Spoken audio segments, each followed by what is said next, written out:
determined, ambitious, goal-oriented, conscientious, perfect. I'm sure any of us would love to be described by these wonderful virtues, but any virtue taken to an extreme can become a vice. Let me take you into the mind of a perfectionist, where a deceitful voice hisses, "You are worthless. Not enough. You can do better than that. Try harder. Harder. Harder." Don't make excuses. I first recognized this voice in myself when I was in high school, where at the end of every night, I would feel completely exhausted from trying to do everything perfectly. But all the while, I felt like a failure because I had missed 2 questions on my math test, or I had forgotten to make my bed that day. Seemingly tiny things ate at me. You see, as long as a perfectionist is not trying hard enough in their own eyes, they will never be satisfied. Today, my goal is to help you understand that perfectionism is harmful. It's happening right here at BYU, but there is hope for change. First, perfectionism is harmful.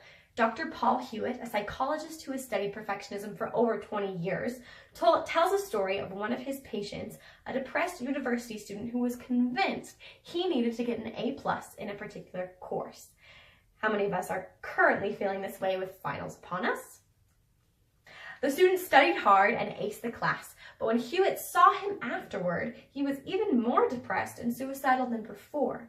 He told Hewitt that if he really were perfect, he wouldn't have had to work so hard.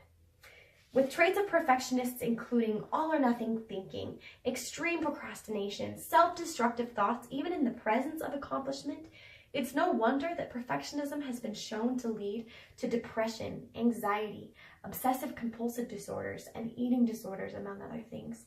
It has even been linked to suicide. Not only does it contribute to emotional and mental difficulties, perfectionism also keeps its victims hostage to the one thing it's supposedly trying to accomplish: perfection. Failure and mistakes in this life are necessary for growth and eventually fulfilling the commandment to be ye therefore perfect. If one consistently veers away from failures and mistakes in this life, they miss one of the most critical aspects and purposes.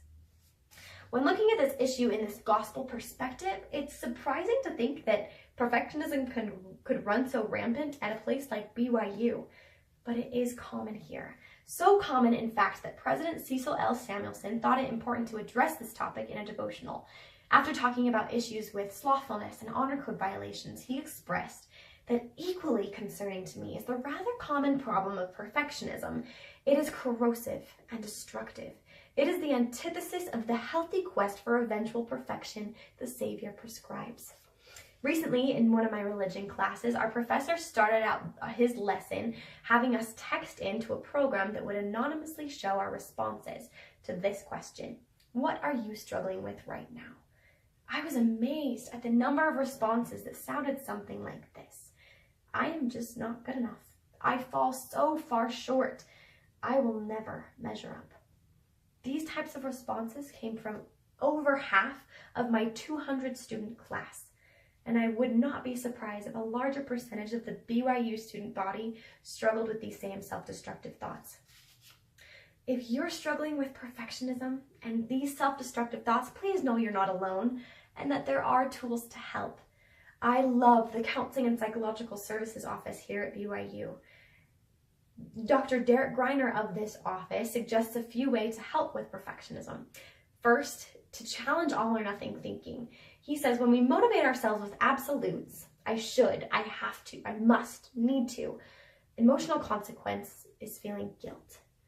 We must change our statements to kinder alternatives. I would like to, I want to, it would be nice if, etc.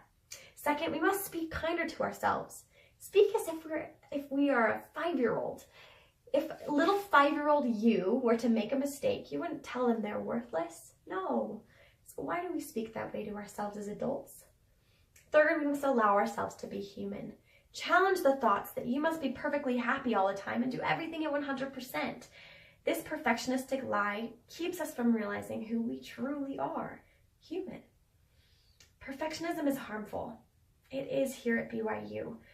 And in the words of Elder Holland, while in mortality, let's strive for steady improvement without obsessing over what behavioral scientists call toxic perfectionism.